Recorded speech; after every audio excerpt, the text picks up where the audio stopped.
still turn that thing on because I keep getting texts from people being like, "Well, is the show on?" And I'm like, "Brother, is it?" I love that I'm not one of them because I just knew you were gonna eventually send me it. Well, So yeah, I was gonna say in your defense, you knew it was coming. I knew it was coming. Like it's not a big deal. Like if it's close to the precipice or not. I'm just like that's whatever Deke gets it. It's cool with me. Well, okay, so we're live. Welcome to Two Beers Deep, Thoughts from the Bench's only remaining solo standing podcast. I was outside with Bean. I try to walk him quick, and there's this lady who just got a dog. Like it's a Okay. little. It looks kind of like Bean. It's a little more labby than him, but like looks Okay. almost just like him. And so they were out yesterday. It was that puppy and like another small dog playing, and like this lady seemed super nice, but she was like, "Oh yeah, that's what you're gonna look like, Philly. I think is the dog's name. Like that's what you're gonna look like." And I was like, "Haha, yeah." And she's like, "Can he come say hi?" About Bean, and I was like, "Yeah, sure." Like I brought him over, and Yeah. Bean obviously choked the shit out of himself trying to get over there. So Yeah. Yeah. today, Bean strikes me as like very overtly friendly with other yeah, individuals and he's dogs. he's Yeah. a tug, and so he today we get over there. I need to get him more water. There's a lot that's gonna happen on her. That's And okay. they're like there, and I'm like, yeah. And she's like, oh, like is he friendly? And I'm like, we've already done this, but yeah, he's Well, he does. friendly. Bring him over. And so then I'm like, all right, yeah, thanks for letting him talk to your dogs. Like, awesome. And she goes, oh, I know how to get him away from the other dog. She goes, we'll follow the big dog. And I'm like, fucking Christ, lady. And so we go to a different. What up, Bean? You can tell. So we go to a different little plot of land, and she brings him over, and Yeah. they're ruffling and tuffling, and it's just totally fine. Like not a big deal. It's a cute little dog. Right. Bean did well. I'm just like, lady, like he hasn't shit. He hasn't shit yet. Because I gotta get. First of all, we were out there for like 10 minutes, so he's giving me this look. Yeah. He needs water. I got food in the oven. Greg, we got a lot going on over here. This I is could a tell. late I could tell. It's okay. It's okay. You got a lot going on. Does Bean know that like it's shitting time when like when you're like out and about at like certain things, or is he just like He's he's just there like for enjoying the fresh business. air? He just needs to. He will sometimes not go, and I'm pretty sure he doesn't go. So then he has to go. But I'm the kind of dad where it's like, brother, we were out there, like Yeah. we were there, man. Like there's not much else to do. So if you You don't if you ain't get you go don't get shit, second chances in life, sir. ah, It's either you do it once or you regret or you make the regrets come about. You know, that's can't kind of can't where make I'm it. at with it. Time travel's not real. If time travel was real, then we would be able to make so many corrections in life, dude. Yeah. Yeah, Uncle Greg says, suck it up. Bean would be able to shit whenever he wants to and stuff. Well, soon enough, he will be able to shit whenever he wants to, because we will move That into the is house and he can have a little yard. That is also accurate, man. Like, I'm trying to remember because the back, like the back door doesn't have like a dog door. No, So, like, no, no. no. We ain't Okay. doing all that shit. We ain't doing all that, Greg. For me to have a doggy door, I'd have to have a dog that I can trust without seeing him. And like everyone's like, you should let Bean run around the park. I'm like, absolutely fucking not. I don't No, trust that dog. Bean strikes me as someone that if he gets left off the leash, he'll go. I mean, he's definitely better than he used to be. Like he can be a dog these days, Right. right? But like, Yeah. it ain't good enough that I'm gonna be like, yeah, Bean, come here, and he runs over. Like, Toby and I had a conversation about that. This was like a year ago at this point, but Toby's like, I feel like he would come if you like let him off and called him. I'm like, absolutely, the fucking no, he wouldn't. Like this dog No. does not. He knows me. He knows I feed him. He knows we're like friends. I don't know if he knows I like am his lord or whatever, his liege. His breadwinner essentially. Yeah, like I don't know if he knows. Like I don't know if he's aware of the reason he's. Yeah, all these freaking toys everywhere. All right, give me 2 Yeah. seconds, Greg. I'm grabbing a beer. Have fun with that, man. Yeah, yeah. All dog parents, dog uncles and aunts, everyone who's ever watched a dog before understands the concept of this. Let's just say that taking care of a pet is a fun ordeal, to say the least. So that's just the magic that comes with it. But we love them in the end. All right, 3, 2, 1, action. This, Greg, is the last of the non-alcoholics. It is the Like the athletic non-alcoholics we bought when I visited. Or oh man, which one's extra this one? dark with coffee called First Ride. Oh, okay. Okay. This Try is it just out. non-alcoholic. This isn't like a special non-alcoholic, right? No, this is Athletic Brewing, who they specialize in non-alcoholic. Oh, that's right. Yeah, I forgot. I got that one. Yep. Shout out to them if they're able to pull off a good coffee beer, actually, because that can't be easy. Yeah, I'm excited for it. We got a lot to talk about. All good stuff. Josh sent us some content he wants us to break down, which we'll obviously start there. But, well, we'll start one other place. We will go there. I Yeah. wanted to start it off by asking, have you seen The Acolyte? Star Wars: The Acolyte. Star Wars The Acolyte. I have not. No, I think we've touched on this before, where like I'm not the biggest Yep. Star Wars fan. Like I respect the lore, but I don't have Fair. the must watch type thing. Like Yeah. like I am the type of person that I'm okay if Star Wars like came out with like a new movie or something that like I don't need to see it in theaters. Like I'll wait for it to come out on like Disney Plus or something before I decide to watch it. Like it's not like appointment viewing for me. So no, I've not seen The Acolyte, but I have been, and I believe you have also like done this with me before, where you have expunged about how Yeah. it was a miss essentially. So Like the- I hadn't seen it. We were breaking down. It got canceled after one season. Yes. Like all the things we know, it got canceled after one season. It was being called woke. It was being called uncanon. And it was basically the project no one like asked for is everything I had read about it. And so I was like, why would I watch this? Is where I'm at. Star Right. Wars stuff for me, like, I've watched it and it has been. Now I loved The Mandalorian season 1. I liked Boba Fett. I liked Mandalorian season 2 a ton. Ashoka was fine. Like all these shows they're just fine for me. Like the reason I like Marvel shows is because it's one storyline that's continuing.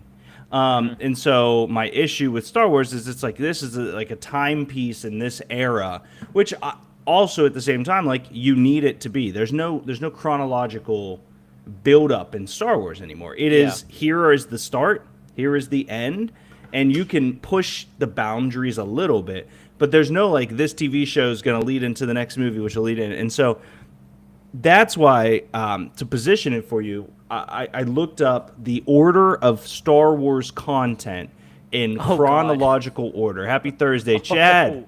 Real quick too.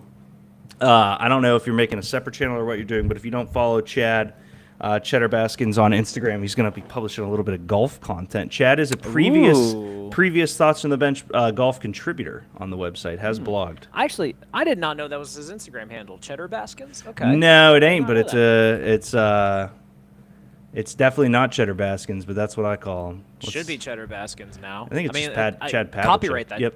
Copyright that shit. Honestly, that works. Yeah.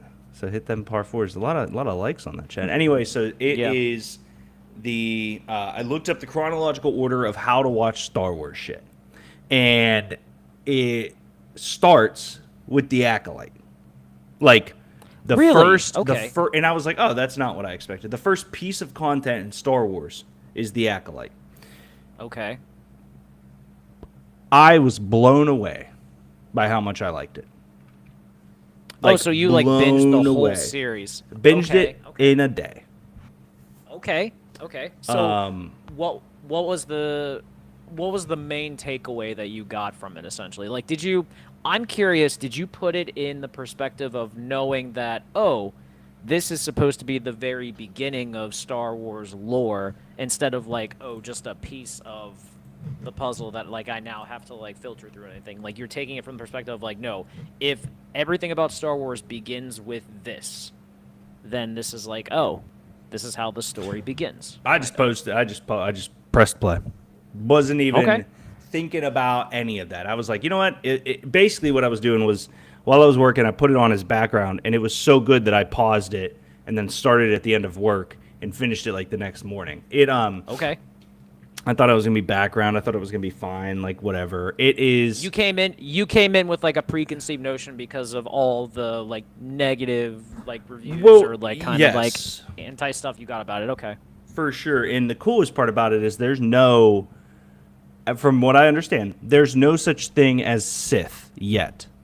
Like Okay. this is one of the first introductions of bad Jedi. The cool Okay. flip of it, though, is the show is really about the Jedi being sent out into the world to sniff out anybody that is using the Force, not the Jedi way. So this is the beginning of the reason that the Sith rose is because the Jedi decided as their religion that they used the Force the right way, and you get introduced into a witch's coven, and it's a witch's coven that uses the Force, Ooh. and so they practice a very different religion for the Force. It is such like a, it's such like a hey, there's a God, right? But there's a Christian God, there's a Buddhist God, there's this God, there's Yeah, that. yeah, yeah. Like that is how these people use the Force. And so the whole story is there's these twin sisters that you meet, and you're kind of with them in the current, but then it keeps going back to their past and how this Jedi came to their planet where the Coven was and basically stole them away, but it wasn't. It is such a fun, like the Jedi are so powerful that they can't even fathom there's somebody stronger on the dark side. Like they don't. That's not even an option. And so one of the Congress people basically says, he was like, I don't like you guys because you pretend you can control the uncontrollable. And the leader of the Jedi goes, the Force, we don't control it, we live in it. And he goes, I'm talking about your emotions. He said, how long until one of you snaps and goes rogue? Can you guys protect everybody against that? Like, do you know what you're creating? And it involves a character who's the strongest character, who is like one of the first Sith. It was fucking cool. Okay. Super cool. So okay. So does it make you rethink anything that you had previous thoughts of in terms of the Star Wars lore, in terms of the Force in general? Because the concept of, the Force being this spiritual type, religious. I don't even want to how would you explain this? This ethereal force, I guess. I don't even want to say force because there has to be a better way to describe it. But this ethereal being that special individuals, if they are able to will it or been able to control it, can use it to their desire. But yet one group claims that they are the only ones that do it the correct way, and anyone else who does it in another way is considered evil. Yeah, that is. It's. I can understand. I can understand. It's so sick. I can because understand. it's like we're the Jedi are the good guys. The Jedi are the good guys, and the whole show's like, yeah, fucking are they, man? Like, they are they? Well, okay, so if we're putting this back into the movie lore and stuff like that, I mean, the Jedi Council, they were set up to essentially be the governors of peace, and because they believe that essentially they control the Force correctly. When the Sith came in, yes, they harnessed the dark side of the Force, but in fairness, though, those feelings probably are matriculated over time. They think they're the because fucking right guys. Yeah, everybody thinks they're correct. Mm-hmm. It's fucking which is sick, not dude. accurate. Imagine if the Force was this was obviously this known entity. Everyone had the ability to harness it, to do it with as they will and stuff like that. Why is there essentially a group that tells you how you can do it? Why, how do the Jedi become to existence to say that, no, this is not the right way to use this? What makes them holier than thou to be able to say, you have to do it this way? The fact that they have the Force and their control. I mean, Greg, it's the Crusades. It is. Who let Christianity say it was the prime religion growing up on those? Obviously, I'm talking more from a historical than a spiritual stance, but the Crusades were I'm killing people for God, so it's okay. And the Jedi became as powerful as Congress, and they became this balance force. And so they keep trying to put these things in place that are checks and balances for the Jedi, and the Jedi are fuck you, we don't need that. I mean, it's fucking Christianity today, man. It's crazy. It's a sick show.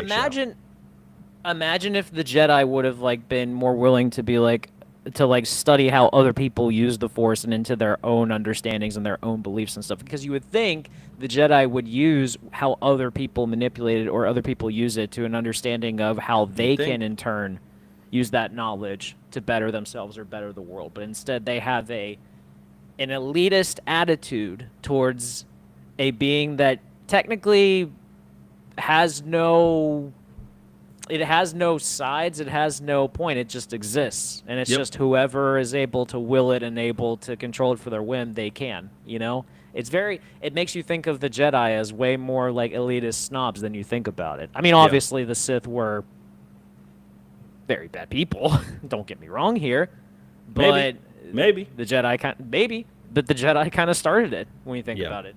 All right, Greg, I'm going to pull my food out of the oven. So do me a favor. Set the stage for everybody watching what Josh sent us. So we are about to dive into Josh's comps for WWE players and athletes over the years. Yeah, so this came to us last night from a producer, ex-producer who's been fired twice from the show, Josh Elsas. He has done a player comp of the greatest NBA players of all time, and has also found a way to comp them to the greatest WWE superstars of all time. I don't know if this is his list. I don't know if this is something that he found and decided to just drop into our laps and figure out what to do here. But it's a fascinating comparison, to say the least. So essentially, there's a picture side by side of one of the greatest NBA players of all time versus the WWE comparison of that player as well. We're going to probably go through them all, figure out if we agree with them or not. There are 2, 3, 4, 5, 6, 7, 8, 9, 10 of them. 10 of the greatest NBA players in their WWE comparisons. This can go in a number of different ways. I mean, we can go from the impact they had on their industry. We can go on their mentality. We can go on how they go about the game. But it's going to be fascinating to see. All right, so Josh sent us this text, and I'm just going to go through the characters he sent us, characters being the athletes and the WWE superstars, and let's just have an instant reaction, because I know you had said you had an issue with one. I had a thought on a few of them, but I'm more curious because to me, some of these wrestlers, like for example, growing up, you just like assume Hulk Hogan's like the greatest wrestler because I had heard of him. Yeah. As I get older and talk with you guys, I realize like he's in the conversation, but he's closer to 10 than he is 1. Like that's kind of where I get to. So a lot of these guys, like I may not realize how great they are. So we're going to start in a place of pure greatness. I wish he would have sent these on Instagram so I could screen share, but we'll just have my phone next to me here. The first one is Michael Jordan as Stone Cold Steve Austin. I have nothing wrong with that one. I have nothing wrong with it. Michael Jordan was an assassin, a killer, and he proved himself to be the greatest all-around player in basketball history. Stone Cold Steve Austin, if you look at his actual run, it was very short. Yeah. But it was impactful.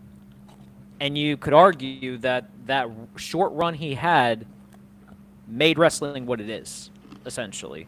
Like so you have to put it in the context of yes. He came to WWE in '96 and his last match was 2003. So he had a 7-year run in WWE. But like I understand MJ had a longer run and all that. But also MJ essentially changed how the world viewed basketball.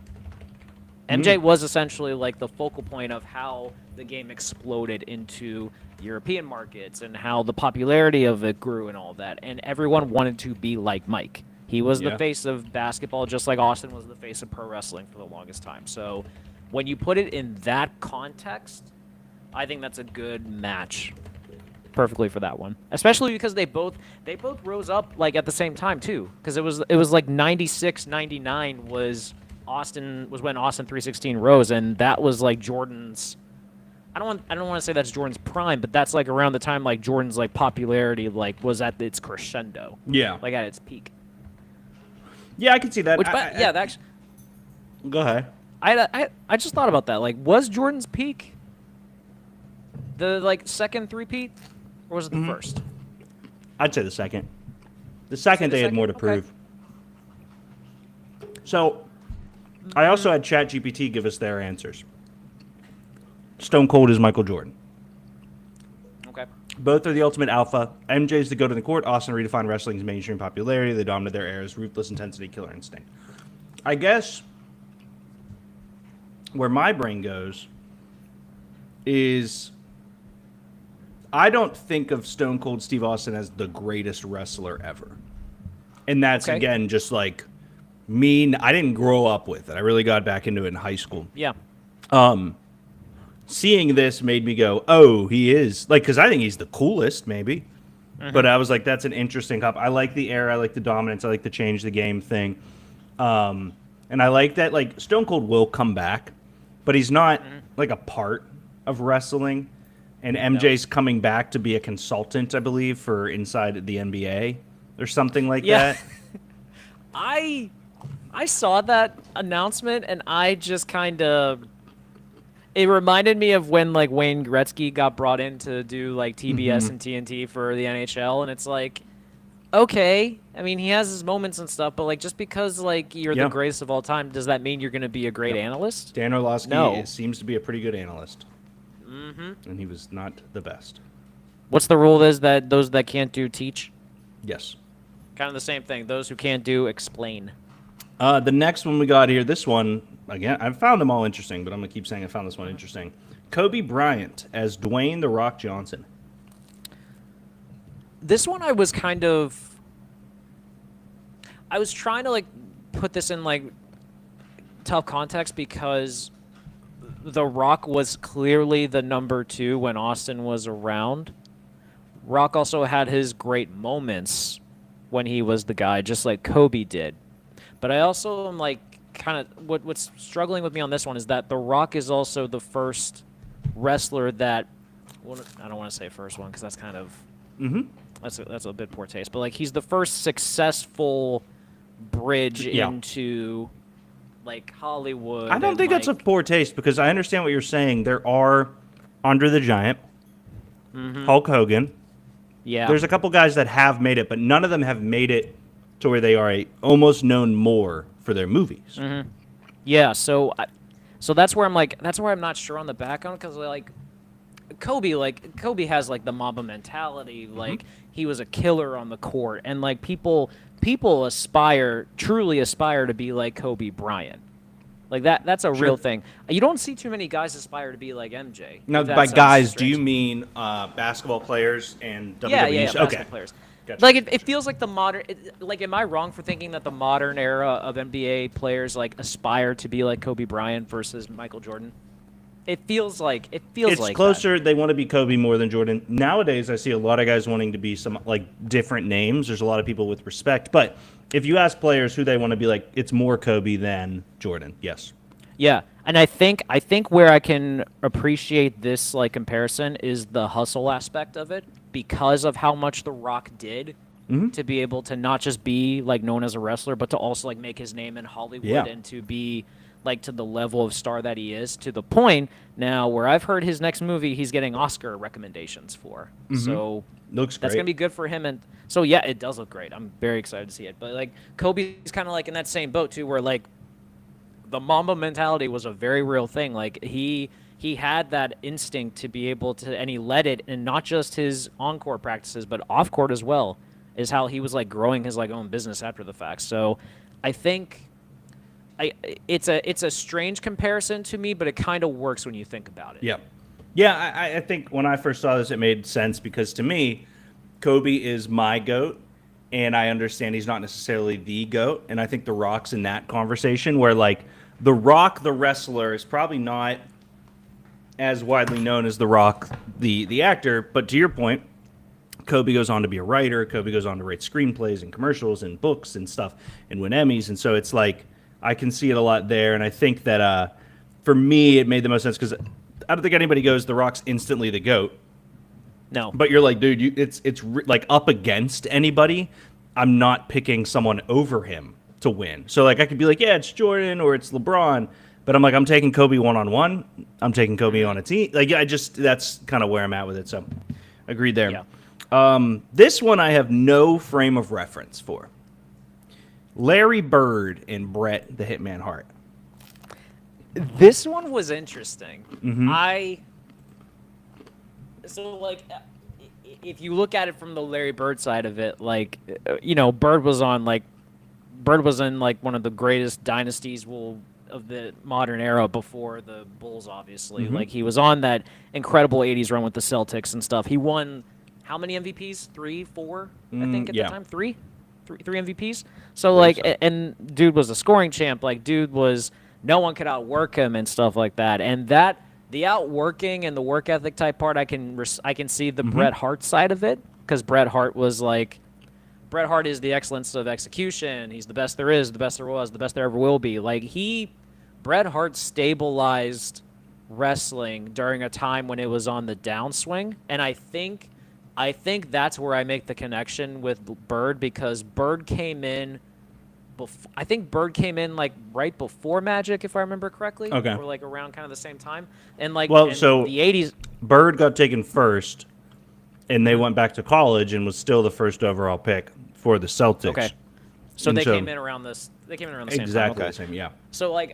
Yeah. So Bird kind of stabilized the NBA by showing what greatness was, because the 70s basketball was not that popular at the time, and it was the 80s boom that kind of helped get it over the top. Kind of like with Bret, where Bret was the champion during a downtime in the company, but he also stabilized pro wrestling to be what it was, and now people recognize him for how elite of a wrestler that he was. To like the current generation of wrestlers, a lot of them say Bret Hart was their favorite wrestler growing up. Yeah, I believe it because of that. So I can see. I think the work ethic and the mindset of how to be a pro is where I get the Bird and Hart connection. The accolades is where I get tricky on, because Bird was obviously like an elite level performer in the NBA. Yep. I don't know if Bret Hart holds that same cachet with me, but he's one of the greatest like in-ring performers ever, but it's like for me, I struggle to make that connection. Bret Hart for me feels like a guy who I can only watch tape of. Didn't watch him perform, and he came back a little bit, and I know he has his family, but when he came back, it felt like an old man wrestling. Like, total respect to who he is. Yes. Watching like some of these other guys come back here and there, I'm like, okay, they still got juice. Watching him come back, I was like, okay, that feels like they're going a little bit slower. Meaning, probably because he went so fast in the early years. That and it was a make good of like that run that you remember watching. And that's my second take. Sorry for the cheese grab. No, that's okay. The botch job. Oh, the screw job? Yeah. Screw job. Thank you. Can you please recap what the screw job is about? The Montreal screw job from 1997 Survivor Series. Bret Hart had signed a contract to go to WCW, and before his contract ended, he had a World Championship match against Shawn Michaels in Montreal, Quebec, Canada. This was around the time that Bret and Shawn in real life were having a very personal rivalry, not just in ring, but also behind the scenes. And there are famous stories about how much they disliked each other around this time. Bret was so angry about working with Shawn that he said that he refused to drop the title to him, especially in Montreal. He did not want to drop the title to him. He claimed that he would do it any other night against anyone else, but he refused to drop the title to Shawn Michaels in Montreal. So they worked out a finish where it was going to be like a schmoz or something like that, like a DQ where Bret would retain. Vince McMahon made that deal with him, and then after the fact came up with a different plan to call for the bell at a point in the match where Shawn had his own sharpshooter on Bret and claimed that Bret tapped, which he never did, and got the title off of him. And after that match, Bret spat in his face, destroyed monitors at the ringside, walked to the back, punched Vince right in the face and knocked him out, and left for good. And it was years and years and years of hatred for Vince and Shawn for that. And it was a very real thing. Shout out Denny. Denny's cleaning out his car and golf bag, so I'll be listening in for a minute. Well, cool. The man emptying this car does not own this car. He is stealing it. If anyone is around, help. I thought it was a lease or something. So the Bret Hart, the botch, I know I called this wrong. Screw job. It feels like if that would have gone correctly, he would have had a great relationship, and he wouldn't have hated guys, and he might have stuck around, like all those things, right? Bird was a guy that loses the oomph because Magic comes in and wins Finals MVP as a rookie playing center. Like, Larry Bird is one of the greatest players of all time. Do not get me wrong, and he had a great career. But, like, I feel like with both of them, if one little thing goes different, I think differently about them. Like, the fact that Magic came in the league as the rookie for the Lakers, improved by 13 games on a winning season, wins it all at center on a team with Kareem. It's just funny because it's like Bird goes to the better team, is the better player in college, is the guy, and then something out of his control causes us all to be like, yeah, he was really, really good, but he was never like, he's not my GOAT. That hit me when I saw the two, because I know the screw job is a very fun thing for me as a non-wrestling fan to look back and be like, oh my God, that's cool to see. Well, that also kind of brings into the conversation of, like, if people truly believe, like, Magic or Bird was the better player. That brings us It does. to the next one, which is Shawn Michaels and Magic Johnson. This is a fun comparison Yeah. for me because I can see Flashy, obviously, like, sexy, showboaty. Yeah, Magic came in and got the pomp and circumstance and got the face of the Lakers, the Showtime Lakers, like, won a championship, and him and Bird, like, helped revitalize the NBA. Yes. Like, their rivalry or their popularity is what gave the NBA the spark that it needed to, like, eventually become this global sensation. And you can say the same thing about Shawn Michaels. Shawn was the guy that came in and was this cocky, arrogant, like, playboy type, but when he was in the ring, the man knew what he was doing. Just like Magic. When Magic was on the court and had the ball in his hands, he knew exactly what he was doing with it. And it's that comparison of being able to be excellent at your craft, but also have the ability to add, like, flash to it that probably makes this comparison so good, in my opinion. I could maybe say Magic is also potentially Hulk Hogan, but I think in this context of Bird and Magic being Brett and Shawn, I understand. Yeah. I like this one because, for me, if you watch the Winning Time Lakers show, Magic comes in and goes, yeah, I want this amount of money. And they're like, that's the most a rookie would ever get. And he's like, yeah, I'm better than all the other rookies. And they're like, well, that's only, this much less than Lou Alcindor, who is the MVP. And Magic goes, yeah, I know what Kareem makes. That's why I asked for less. Like, he's like, I figure I got to prove myself. And it's just such like a, hey, like, I can go back to college. Like, I don't got to be here. I know how good I am. That Shawn Michaels always brought to the table, too, where he's just sexy and fun and different, but he's also, at the end of the day, a company guy. Like, yes, he is a guy who respects the WWE, respects the McMahon, like, understands that if he pays his dues, he'll be rewarded. And I always felt like Magic and the Lakers and being on the Lakers and the face of it, it just, that one sat pretty well for me. I didn't connect the comparison too, but yeah, the Jerry Buss and Magic relationship with Vince and Shawn is also really, really good. Yeah, I like that a lot when you put it in that context. And yeah, I think it's and also, like, it's that moment too of, like, when Magic wins his first ring as a center and stuff, where he's out of place and all that. That was a moment where people were like, okay, this kid has something. And it wasn't even, like, what he was drafted for. It's not even what he was best for. Yeah. He was a company guy, and he was able to toe the line, and he ended up being rewarded for it after the fact. So you can kind of compare that to Shawn as well, because Shawn worked as a tag team guy before he got his big break, and then eventually proved himself on his own and was able to be a guy who was the face of the 90s of wrestling for a while. The only difference is that Magic still gets credit for being a face of the league. Shawn doesn't necessarily get the same respect as being a face of wrestling. He gets more of like he's Mr. WrestleMania. He's one of the greatest in-ring performers of all time. But a face of the WWE, WWF, or face of wrestling, that's something that I think has kind of eluded him throughout his career, which is slightly different than Magic. Magic, you can at least say, like, had face of the league cachet for a while. Yeah, I can see that. Let's move on here. This one makes total sense to me as well as I grab more cheesy bread. Kareem Abdul-Jabbar and The Undertaker, Greg. This one's hilarious because it's just like, it's two old guys that don't know when to give up.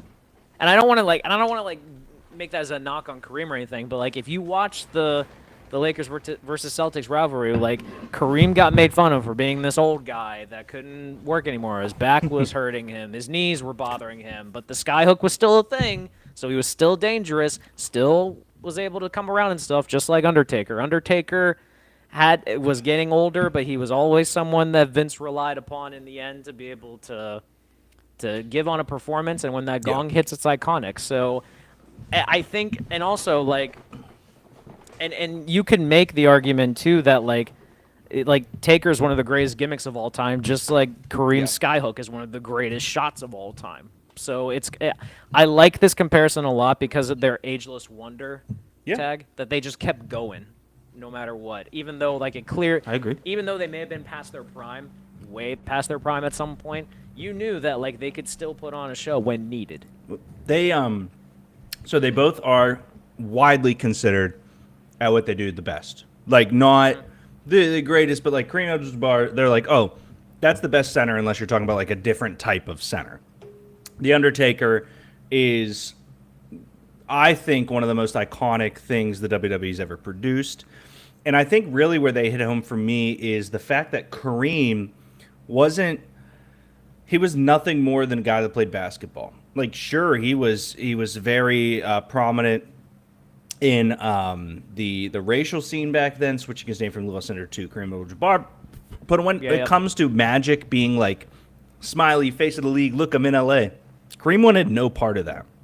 And I feel that very much aligns with Undertaker, because Undertaker, for the longest time, was just the Undertaker. Like, he didn't do podcasts. He didn't do stuff. He wasn't an actor. He was the Undertaker, and you didn't see him when he wasn't the Undertaker. And I feel like recently I've seen him do a lot more content or podcasts or shows, like with WWE, of course, but just open up. And that's something that Kareem has done too, with Lil Dicky being on that show. And like, Kareem's very serious, but even like little things like that. But they're so different than their characters, because even Kareem Abdul-Jabbar in Airplane or that stuff, The Undertaker being himself versus being The Undertaker, they both are very scary and daunting, and you don't want to be like sitting next to them on a plane, but when you actually get to know them, they're good people.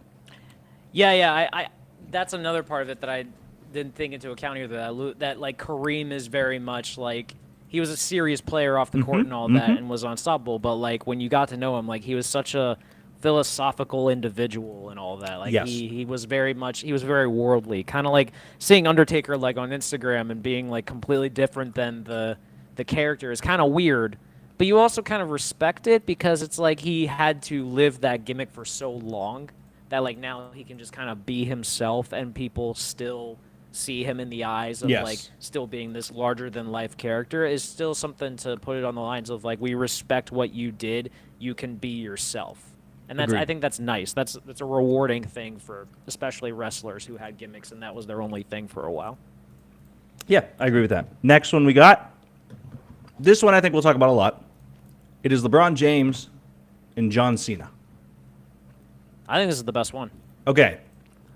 Why?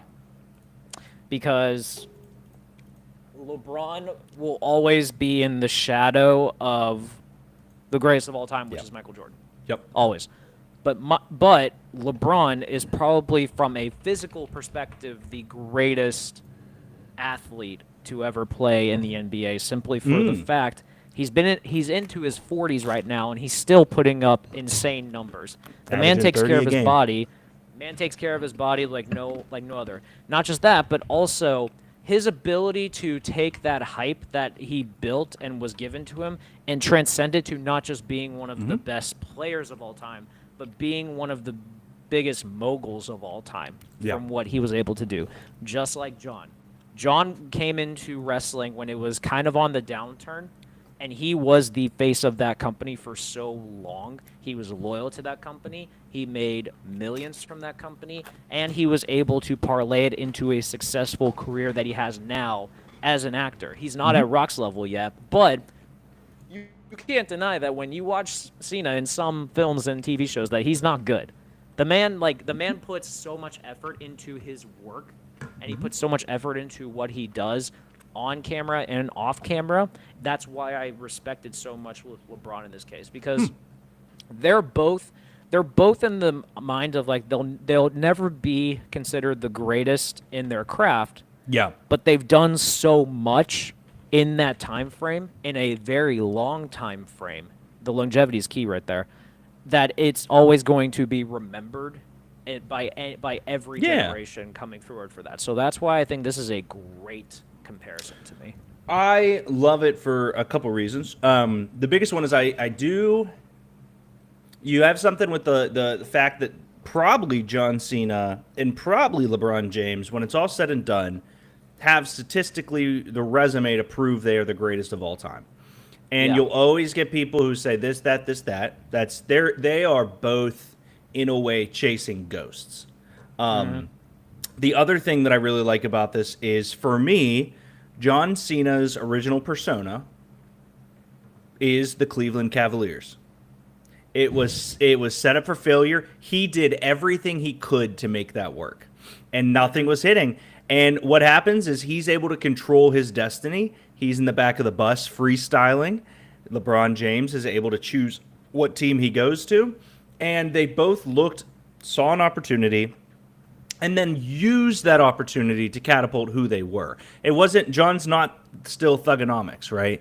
LeBron James No. is not the guy that's going 5, 6, 7 championships. Like, they were those guys in those roles because they were selected to be in those roles, but they used them both to catapult, and they're building dynasties. But they both, again, to your point, LeBron is still putting up insane numbers. John Cena currently has the number one wrestling moment in the history of the sport that happened recently. It's up there at least. And so I think It's up there. they're both right there with each other. I like this a lot. Yeah, I think this was the best one so far, just because it's easy to make the parallel. The others you kind of have to think really hard about and understand the connection. This one, it just makes sense. It's to me, this one's perfect, and I even think if you ask both of them, they would say they're the same in that essence as well. Next up, Bill Russell and Hulk Hogan. This one's interesting. This one's I don't like this one at all. Okay, why? Don't like this one at all. First of all, Hulk Hogan, I will give Hogan credit. Before he came over to WWF, he was actually known as a really good, really good technical wrestler. Worked in territories, worked in Japan and stuff like that. The man was good. But when he became Hulk Hogan, he was Hulkamania in the 80s was literally just Took a over. movement. Mm-hmm. It took over pop culture. It took over everything you could think of. Hulk Hogan branding and marketing was everywhere that you could think of in order to catch a buck. That is not Bill Russell. Bill Russell is the antithesis of that entirely. Bill Russell is probably, he would argue, he's the greatest winner of all time. Yes. Correct? Yes. He's the greatest winner of all time, not just as a player, but as a coach. He won championships as a coach for the Celtics as well, or player coach, I believe. But so that, and I'm not even, and I don't even want to get into the personal differences between the two of them. That's not something I want to go down. Sure. But just from the style and personality type, Bill Russell did not want the spotlight at all. Bill Russell just wanted to wanted to play basketball, kick ass, and just and just win. Hulk Hogan, was a champion, but Hulk Hogan was box office and mainstream and was just everything in American culture you could want. When Bill Russell never got his flowers until way after the time. So I did not like this comparison at all. That's why I said I could see Hogan as Magic, because of the Flash and showy. the face of the leagues and stuff like that. But no, Hogan and Bill, no, I don't like this at all. I don't hate it. This was the one. I have two that I had concerns with. This is one of them, because for me, I like it on a sense of they are both considered.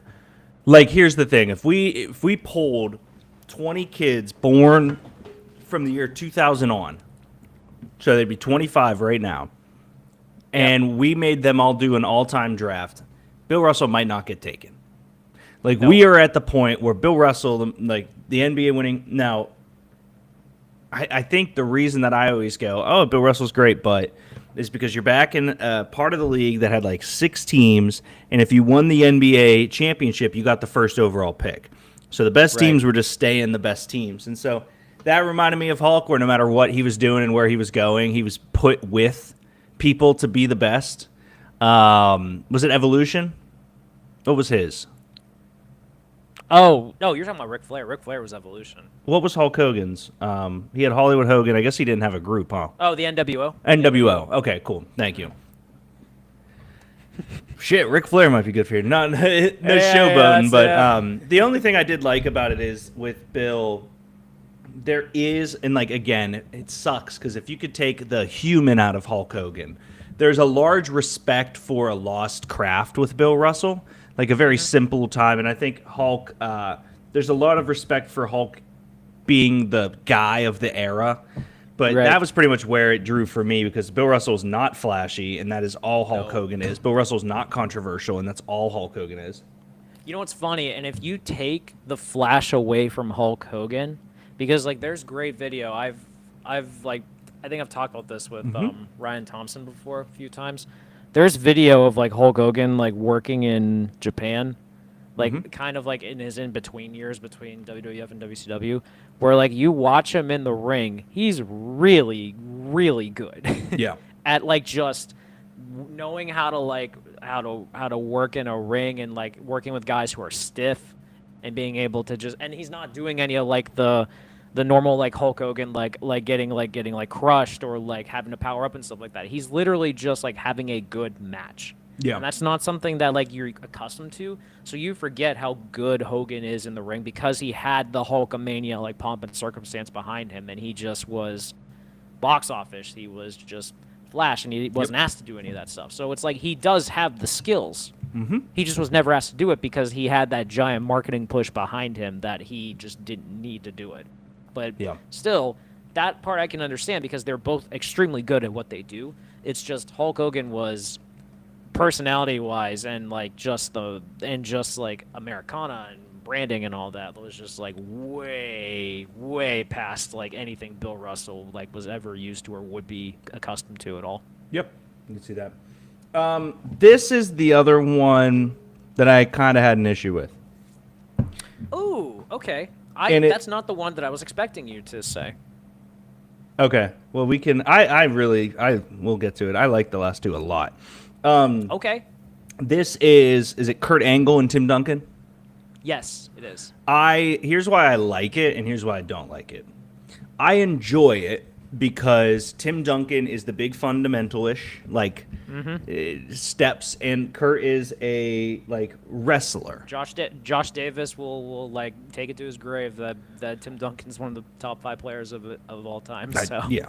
I mean, I think that's a great take. He's the greatest power forward ever. He is one of the greatest big men ever.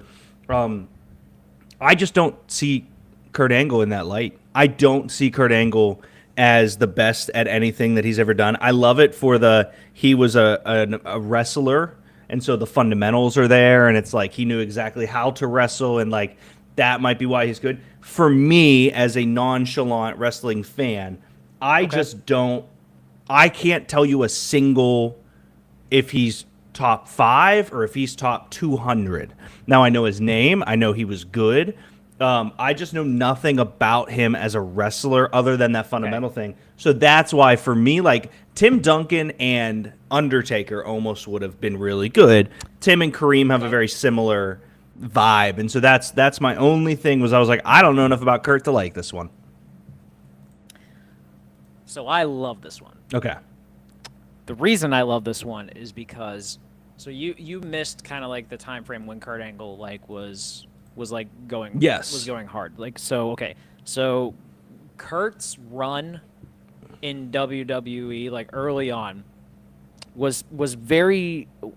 It was kind of polarizing at first because like he came in as like this like Olympic hero, this like dorky kind of like caricature of like what an Olympian is, and he Yeah. leaned into it so much that the fans hated him for it because they Oh, wow. didn't see it as authentic.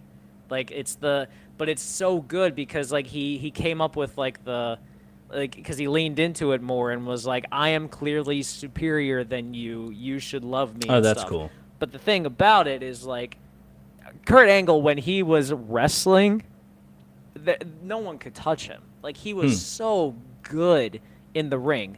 Like he had his matches with Shawn Michaels, his match with Eddie Guerrero, with Edge, with Rey Mysterio, with Benoit, with Jericho, with Triple H. Even like some of his stuff with Austin was really good that he had. So like, and also this is something that gets lost a lot, and he's even mentioned this himself. His run in TNA, he says, was the best of his career because that was his prime, and that's when he's working with guys like AJ Styles, with Bobby Roode, James Storm, some I think a few other people actually that were very good in the ring. So it's like.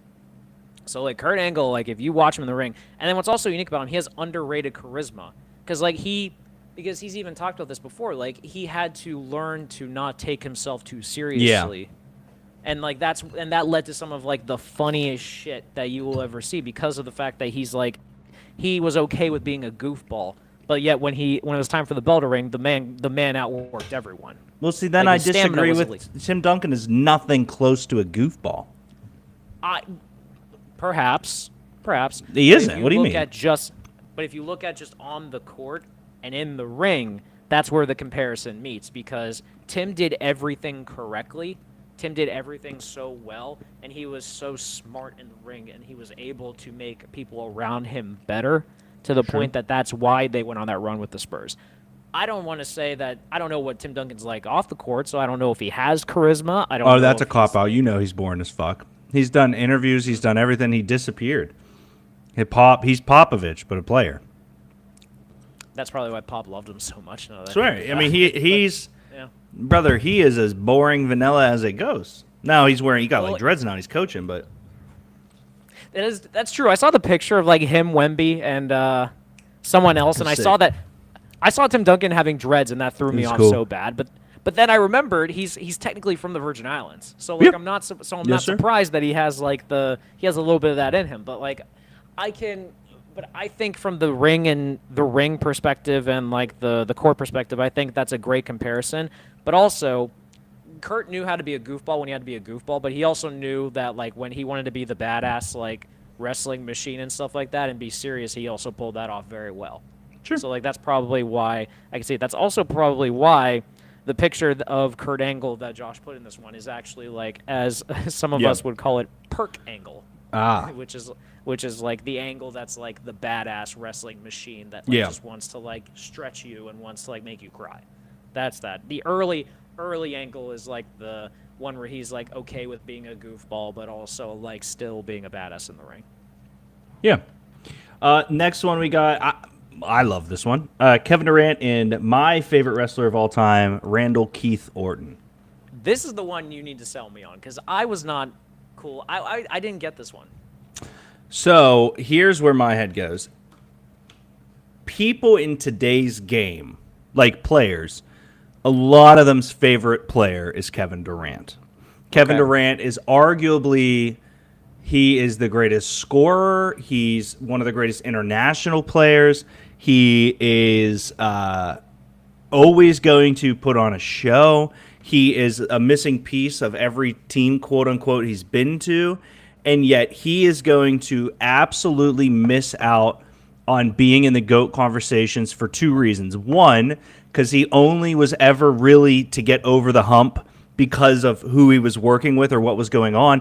And two, he's not in these GOAT conversations. Like, people really do look at Kevin Durant and go, well, he needed the Warriors, so he's not good.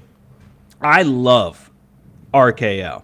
I think Randy Orton has always been one of my favorite wrestlers for so many reasons, and I fell in love with him during the Cena era.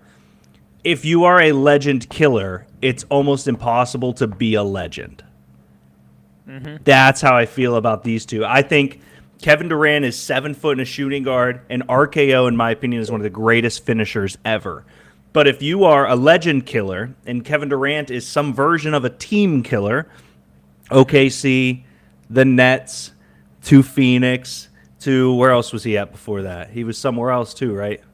Maybe not. No, after no, the no. Nets. It was OKC, then Golden State, then Brooklyn, then Phoenix. He's Yeah, still in it Phoenix, just for me, man. If he's never going to be in the conversation if we're talking about greatest because people think he's soft, and I think Randy Orton's never going to be in the greatest conversation because he's always been tied to trying to kill a legend instead of become one. Okay, I love the legend killer team killer connection there. That's very fun. That's very fun. I didn't like this comparison when I first saw it because in my head I'm thinking the same thing as you. Like Kevin Durant needed help to finally win his championship, and he has the individual accomplishments, but he's also like kind of been known in the latter part of his career as he's still he's still an unbelievable scorer when he wants to be, but like he's kind of been tossed aside because of the Nets drama and then Phoenix like not working out as he probably expected it to and stuff. So it's like he's not in the public eye anymore, and he's not kind of like pushed aside. Plus, he's also like he's kind of a recluse a little bit. Yeah. Personality-wise, like he's kind of like he's very The aloof. players love him, but society doesn't know who he is. Like No, the players love him. Yeah, and I think he was interviewed too on like the boardroom one time where he was like talking about how like where he even like mentioned like he just hoops and that's it. That's all. That's what he's there for. He doesn't have he doesn't have anything else like that like is on his focal point, which I can respect. But it's like, dude, like if all you care about is hoops and stuff like that, like he keeps putting himself in these like situations that are just not good, and it seems to like be like kind of changing the public perception of him to the point where like I haven't thought about Kevin Durant in a long time until this.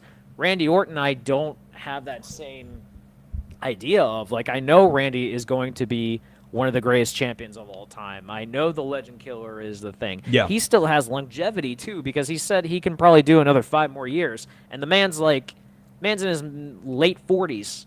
Late 40s, I think. Yeah, late 40s right now. And he's in incredible shape. So he can still go and all this. So it's like, I think when you bring the killer part, I think it makes sense. But like, I look at Randy Orton and I see like a guy who like, yes, needed Cena to get himself to that next level, and that rivalry is going to be a thing.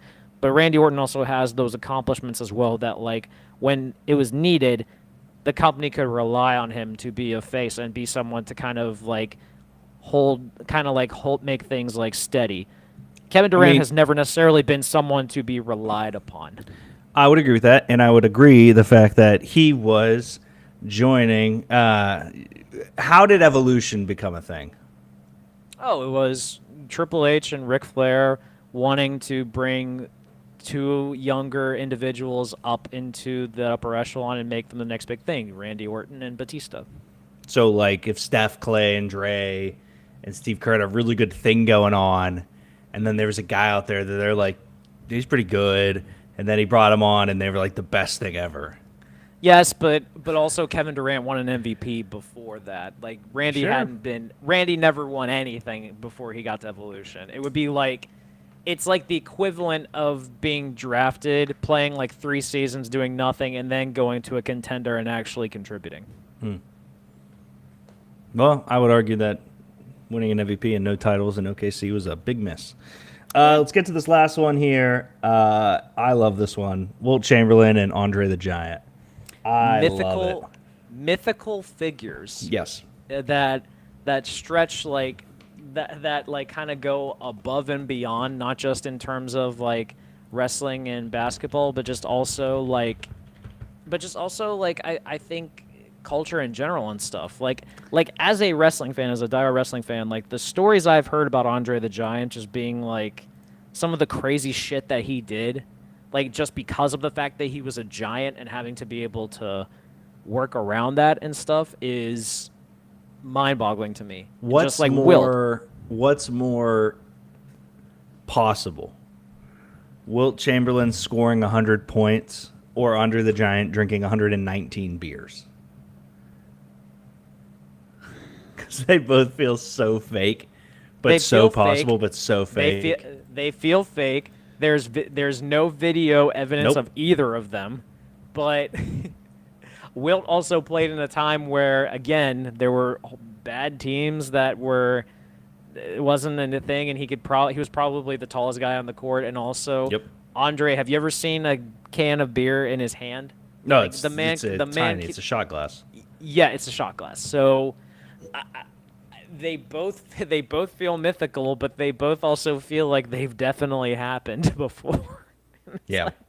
How do you wrap your brain around it? So yeah, I like it. They're both mythical figures that definitely existed, that definitely created something for the sport that they contributed to, but it's like that's all they are. Like they're just like they're stories that you have to wrap your head around, that you just can't believe, but you know they are factual if they are repeated so often. Yeah. Yeah. Yeah, I liked it a lot. I think they're both just, like you said, physical freaks with mythology all around them. That was fun. Thank you, Josh, for sending that Thank you, in. Josh. Appreciate it. There was a couple I was trying to figure out like on my own accord too, and I was trying to think like I feel like one that should have been missed too was like there had to have been a good comparison for Steph. Undersized guy who was I mean, Daniel probably Bryan not look at you, sir. That was a great one. comes in with Steph at his ankles. Daniel Bryan undersized, really changes their entire game, becomes the face of the league, but then because of just time and energy, people start to turn on them. I think that the Miz thing is very reminiscent to how people just Patrick Mahomes and Steph Curry both were so good and so likable that people stopped liking them. And so I think obviously Steph had a couple injuries that you're a little ooh, Daniel Bryan's injury, but that's where I go with that one. Yeah, it's the undersized aspect. It's like not playing. It's playing the game a different way Splash. and changing how the game is played. Actually, Daniel Bryan, I would argue, is the reason why WWE focused so much more on guys that were actually like good in the ring, Yep. because people realized like, oh, we need guys who can actually wrestle and not just like attractions to be able to draw a crowd. So Name another That's guy. a great. That's For me, just so you know, if I was doing RKO as one, it'd be Jimmy Butler. Like Jimmy Butler needs to get a ring for that, but just like the Yeah. Timberwolves practice thing, maybe not so much. But I was thinking of his whole like just around and just a nasty, gnarly dude. Maybe actually, nope, I lied. Jimmy Butler, CM Punk. okay. That's interesting. Yep, I lied. That's the one. I was thinking more like I was thinking maybe like Roddy Piper. You know, Okay. the guy that like Piper never won a championship, but Piper was also known as like the scrappy brawler that could talk anyone into a ring and all that, can see and that. like really get under people's skin if he wanted to. And that feels like Jimmy Butler, especially playoff Jimmy Butler too, Yeah. when like he was on one and stuff. Like I think that's a good one. Who else Let you me got? think. Who's Giannis? Giannis Antetokounmpo. Physical That's a freak. tough one. Physical freak. Championship MVP. Quickly considered one of the GOATs. I think for him, you got to find a guy with a little bit of loyalty, a guy, yes, titles, yes, MVPs, a guy that, you know, you don't necessarily need to tie it to everything, but a guy who's just a good person because he came kind of from nothing in a way. Wait, is he Kane? I think he's better than Kane.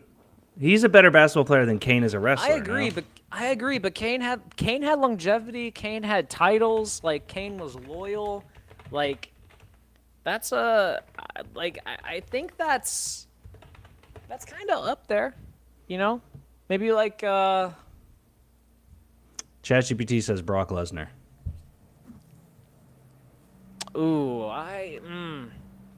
Freakish athleticism, dominance through power, unstoppable force vibe, quiet off the court, crossover appeal. Giannis is a global icon. Brock crossed to the UFC and back. I don't think Giannis is as dominant as Brock. I don't despise that take though. I like the physical freak specimen of it. I don't hate that. I don't know. Brock took time off for a while, so like he kind of like was out of the public eye for a bit. So I feel like their personalities are a little different too. Like Brock has sneak. Actually, no, both have sneaky charisma. Now that I think about it, so like yeah. So like I think I could see that. That's not a connection I would have made. So that's interesting. If his career, I think of AJ Styles.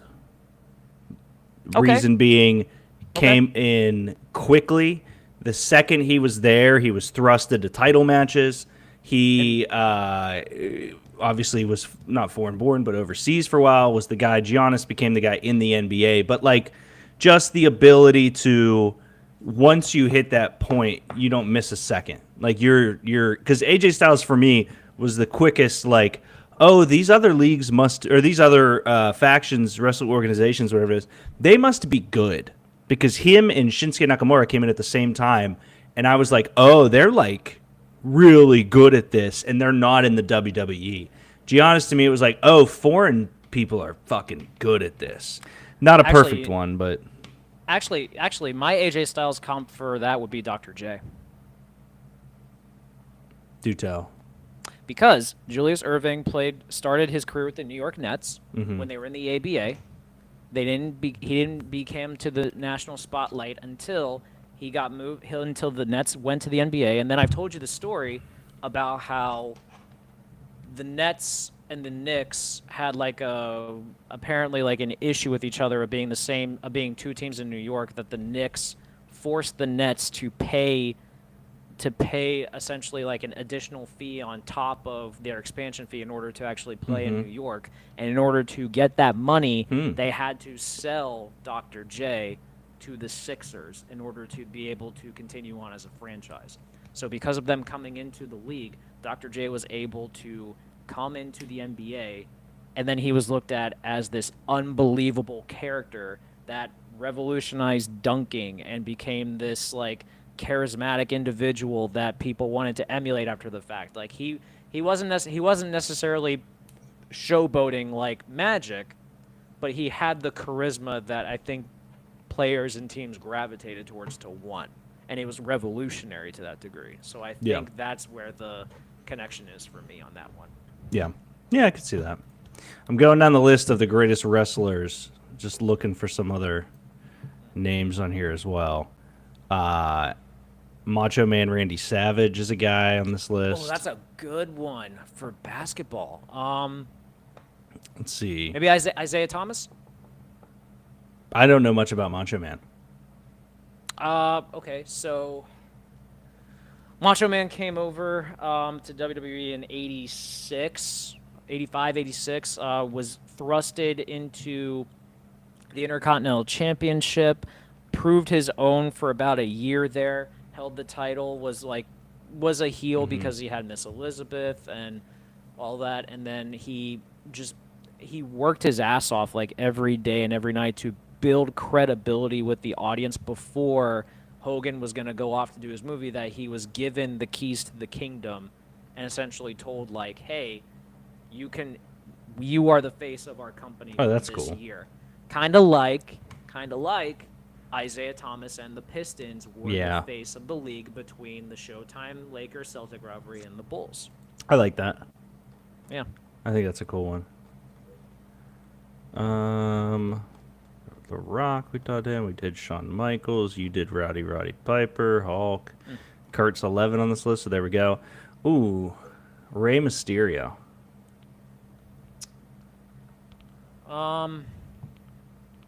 I feel like saying Steph is a cop out, so I don't want to do that. Well, describe to me. So I loved Rey Mysterio when I first got in. Describe to me who Rey Mysterio is. Rey Mysterio, undersized athlete, came to WWE in 2002 after years and years in WCW where he was kind of like capped as a cruiserweight. Was he Rey Mysterio in WCW? He was Rey Mysterio Jr. in WCW. Yeah. So when he got to WWE, they just dropped the junior part. But he came over in WWE, was also in cruiserweight, but his charisma, his popularity, his just ability to like relentless like underdog type mentality like eventually got him to the spot of becoming world heavyweight champion and being a face of the company to the point now he is considered the greatest luchador ever. So Steph kind of can do that because he's the greatest three-point shooter ever. He came in the league as an underdog. People didn't think it was going to work well, and he revolutionized the game to the point now where size isn't necessarily the thing that wins championships. So maybe, but I feel like it's an easy cop-out. So like that's why I didn't want to say it, but it kind of makes sense. Yeah. Yeah, I don't hate that at all.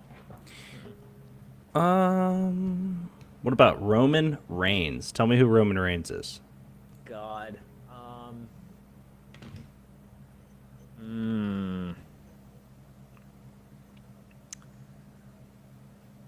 Wow, this one's hard. Well, no. Don't tell me the player he is. Describe to me who Roman Reigns is. Okay. Freakish athlete. Comes from bloodlines of wrestlers that came before him. Natural charisma in the ring. Came up with two of the other best workers of our generation in Seth Rollins and Dean Ambrose. Was thrust into the main event scene very quickly with fan backlash because he was not deemed as ready or worthy of it. Kind of force-fed down our throats for a few years because that's the head wanted, the head of the company wanted. Fast forward, he reinvents himself into the tribal chief. He takes a heel approach to it. He is able to just be himself and relax, and people look at him differently because he can actually go really well in a ring, and he's able to tell a story with his facials, and he's able to just paint everything together while also building the people he works with up around him as well.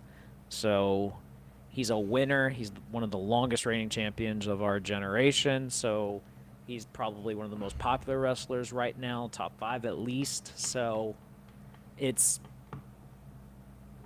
I think, obviously, there's a lot of caveats in this. The things I like are, when he started, he was not the talker in the Shield. No. He was part of arguably the greatest... I would go as far to say the greatest faction I've ever seen. He was a key part of it, but he was the quiet muscle. That faction breaks up. I believe everyone assumed... maybe I'm wrong, that it was going to go differently.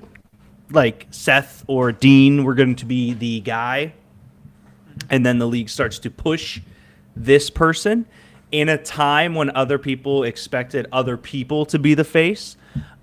He wins his one, and then he stays consistently in this conversation. And even now, when we're talking about Cena, you're still thinking in the back of your head, like, wait, well, what's Roman doing? I see Kawhi Leonard. Kawhi Leonard was on the Spurs. He was behind Duncan, Parker, and Ginobili. He won them the ring in San Antonio.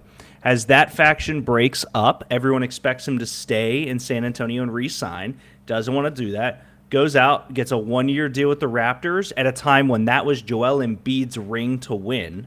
There was a lot going on. He wins there, and he dashes off into the sunset and is just kind of still one of these premier guys in the league, but started quiet, became a killer. The league tried to make him the face, and I don't think Kawhi wanted it, which is the only vice versa there. But yeah, like I can respect the part that I can understand is like Kawhi and him actually I think have similar personalities in that Reigns is while like in the ring he is like charismatic and he's like talkative and stuff like that, you barely know much about him outside Yes. the ring. Like he is very quiet and pushed away, like doesn't like the spotlight outside that. So I can see that aspect of it. The game and maybe because at least with Kawhi, like he really no one expected much from him. Yes. So like a lot from him. Like he really earned that first ring. Kind of Yep. like Reigns kind of like earned his way into getting that single star push initially because of the fact like his Shield promos, he was getting charismatic, he was like doing all that to like Yeah. people were really liking him. It's just the guys next to him overshadowed him Yep. when it was actually time to like go in the ring and stuff. So it was kind of like that's the part I'm not connecting on necessarily, but I can see the personality part of it. I can see the winner part on it. The latter part of the years is probably where I differ as well because Kawhi has been injured so much and he's just like this. He feels like this broken toy that you like when it works. It's like, oh my god, like we finally get this, but then it just like always breaks every time, and we're just like, oh fuck, what are we getting now from this? So, I don't hate that, but actually, because of the fact that Roman's on a limited schedule, it does kind of work because we don't get to see him as much, kind of like we don't get to see Kawhi that much. So Well, yeah, 'cause weirdly he- enough, it does kind of work. Okay, He loses I in can the I talk playoffs. myself into it. Son of a Why bitch. is he on a limited schedule? Roman. Well, mostly just because he earned it.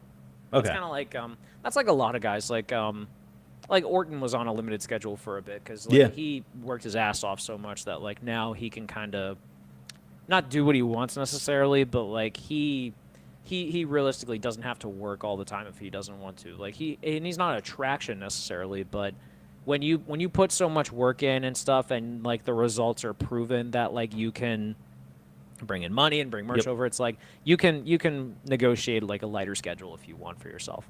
Actually, the two things that are like the most popular things that I've seen guys and women like fight for, and like I've heard that they fight for in contracts, and they've like admitted to this, is one, a lighter schedule, and two is a bus.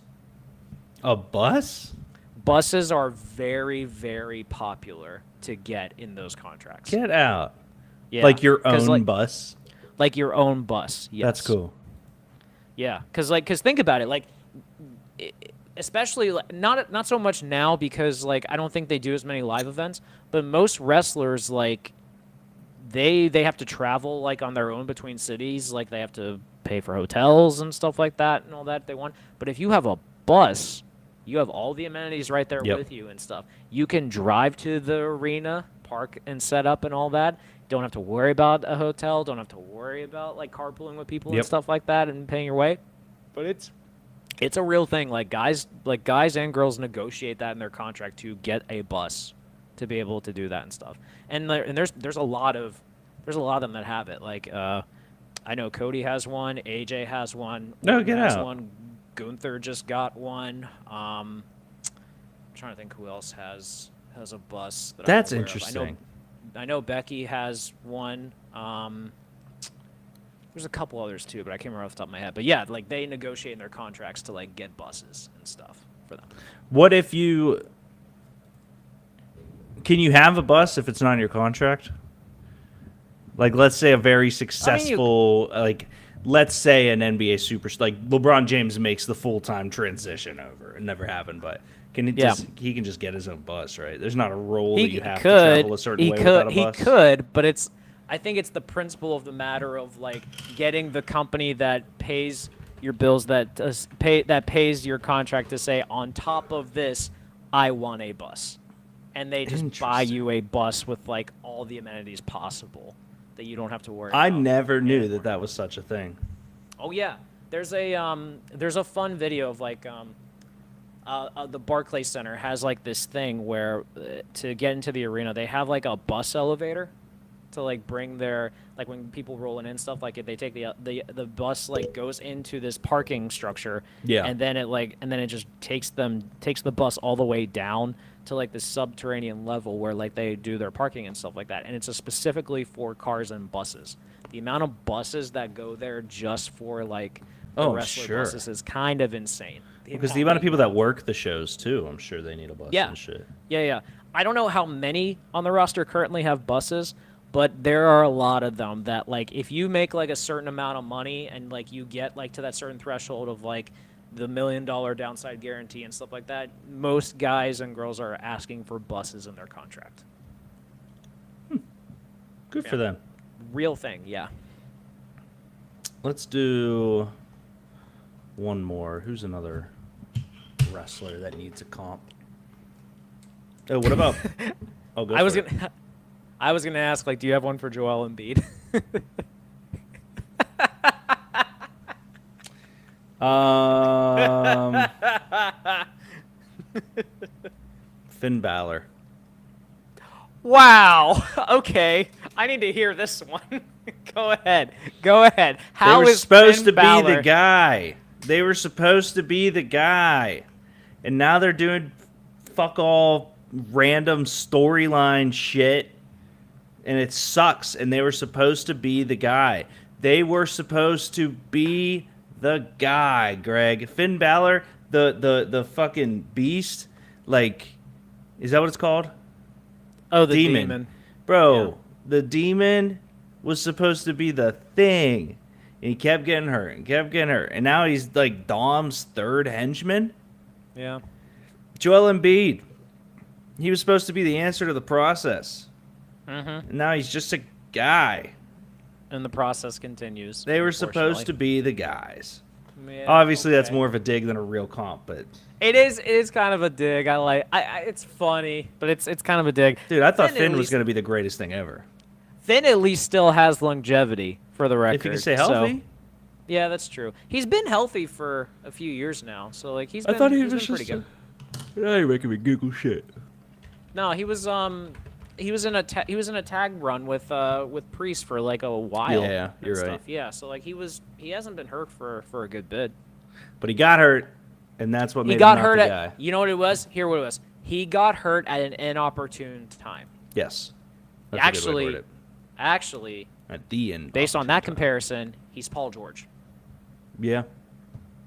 I could see that. Paul George on the precipice of being a next face of the league type player, Gets hurt. breaks his during a leg in an practice Olympic game, yeah. qualifying situation, and he's never been the same. Not even Olympic qualifying. That was blue team versus white team. Just the worst timing possible, and I think that's a better comparison actually than Joel Embiid, Yeah. because at least Paul George is still contributing and stuff. So No, but so is Finn. that's true. Finn is still contributing, not to Yeah. the level that we expect of him, but yeah, he's still contributing. Nah, he's fine. Give me one more, and then we'll shut her down for the night, Greg. We can.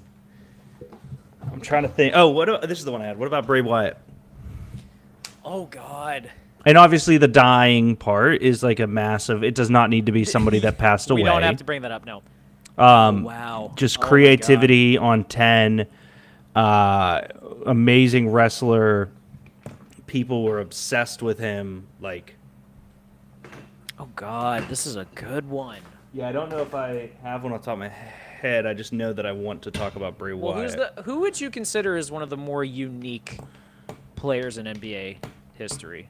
That like, for whatever, and I'm trying to like word this in like a way that makes sense. But like, who's someone that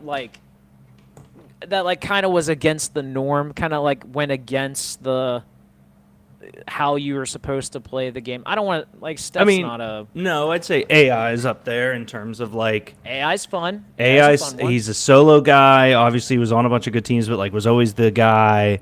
Had a very solid, great run. Mm-hmm. He palmed the ball, which is cheating. Yeah, that's true. In terms of like creativity and just like creating like a different aspect of of the game and all that. Like I don't know if I like this one. Like Vince Carter, maybe. Dennis Rodman, ChatGPT says. I feel like that's my problem with that one is like that also feels like a cop out just because they're wild and unique personalities and Fair. stuff like that. But Dennis was an elite rebounder and all that. But like Bray had He was more to- a part of something than he was something. yeah, Bray was like a leader. which is the problem I have with that. Like Rodman had like the charisma of Bray. Don't get me wrong on that one, but like Bray was also someone that like Bray was also someone that could talk you into a building, and Bray's someone that like you came to see. Rodman was kind of like he was part of an ensemble, Yeah, if you will. I'd agree with that. So that's Guys you would I come don't to like. see. I don't like that at all.